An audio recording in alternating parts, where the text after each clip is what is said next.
आयतन के बारे में पढ़ेंगे। ठीक है, आयतन क्या होता है? कोई भी वस्तु है, जैसे देखेंगे आपको दिखाई दे रहा है, क्या है ये हमारी कौन सी वो शेप है, कौन सी आकृति है? आयताकार। ठीक है, और ये हमारी कौन सी आकृति है? चौकोर, वर्ग, घन। इसको क्या कहते हैं हम? घन। और इसको क्या कहते हैं हम? घना। क्या कहते हैं? घना, आयताकार। और ये हमारा चौकोर वर्ग। ठीक है, अब ये देखिए कि ये वस्तु ये जहां भी रखी है ये जगह घेर रही है ना। ये देखिए, इसको हमने यहां रख दिया, इसने इस ब्लैक बोर्ड की इतनी जगह को घेर लिया। ठीक, तो ये जो वस्तु का द्वारा घेरा गया जगह, इसको हम क्या कहते हैं?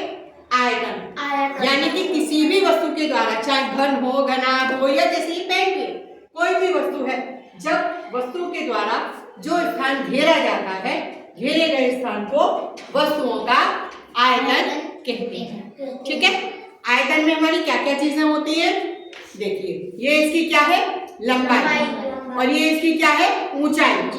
और ये इसकी क्या है? चौड़ाई। तो क्या चीज हो गई हमारी? तीन चीज हो गई, लंबाई, चौड़ाई और ऊंचाई। ठीक, तो वस्तुओं का आयतन हमारा क्या फॉर्मूला निकला? आयतन बराबर लंबाई गुणा चौड़ाई और गुणा ऊंचाई।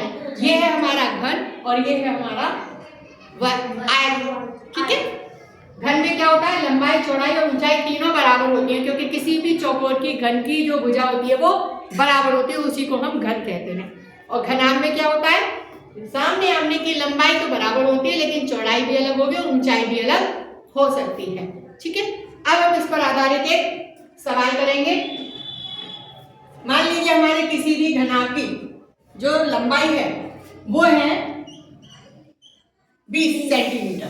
ठीक है, और उसकी जो चौड़ाई है वो है 8 सेंटीमीटर,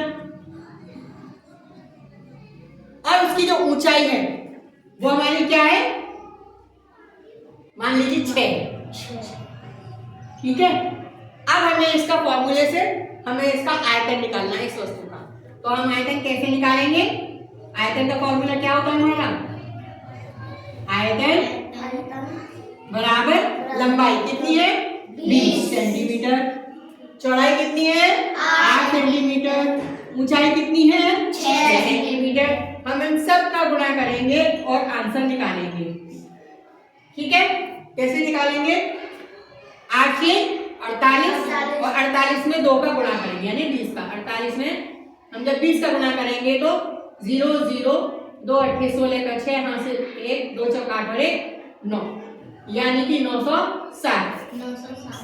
और उत्तर क्या है हमारा? 960 सेंटीमीटर।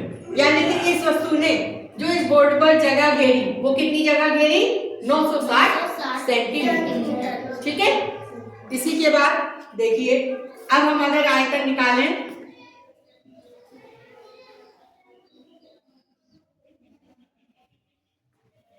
अगर हम एक घन का आयतन निकालें तो घन में क्या होता है?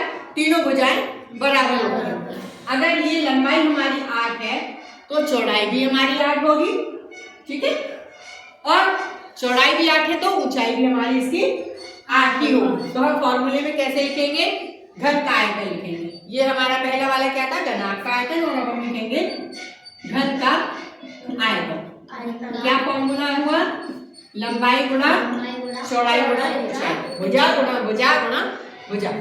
कितनी? 8 गुणा 8 गुणा 8, 8 8 64, और 64 में 8 का गुणा करेंगे, क्या आएगा? 8 4 32, हासिल 3 और 8 से 48, 48 में 3 जोड़े 51। Very good. तो हमारा घन का आयतन कितना आ गया? 512 सेंटीमीटर। और हमने कितने सेंटीमीटर? 1 2 3 सेंटीमीटर, तो क्या आ जाएगा? घन सेंटीमीटर। और आयतन जो हमने घनाभ का निकाला था, घनाभ का, उसमें हम तीन चीजों का ही गुणा करें तो उसमें भी जो उत्तर हमारा आएगा वो घन सेंटीमीटर में ही आएगा। ठीक है, तो या तो हम सेंटीमीटर में 3 की घात लगा सकते हैं या घन सेंटीमीटर लिख सकते हैं। किसी भी वस्तु का जो आयतन हमें निकालना है, कैसे निकालना है? आयतन बराबर लंबाई गुणा चौड़ाई और गुणा ऊंचाई। ठीक है, तीनों चीजों का हम गुणा कर देंगे तो हमें उस वस्तु के द्वारा जो किसी भी जगह घेरी गई है, जिस जगह पर रखा है, उस जगह को घेरे हुए जगह का हमारा आयतन निकलना है। ठीक है, कि हमारे किसी भी चीज ने कितनी जगह घेरी। अब देखिए, जैसे ये हमारा डस्टर है, ये डस्टर हमारा यहाँ पे जगह घेर रहा है ना? Yes ma'am. ये जगह को घेर रहा है, तो ये हमारी वस्तु का इसका आयतन निकालेंगे हम। तो इसकी माप को कर लें, उसके बाद इसका आयतन लंबाई चौड़ाई का और ऊंचाई का गुणा कर दें तो हमारा आयतन निकल आएगा। ठीक है, सब बच्चों को समझ में आया?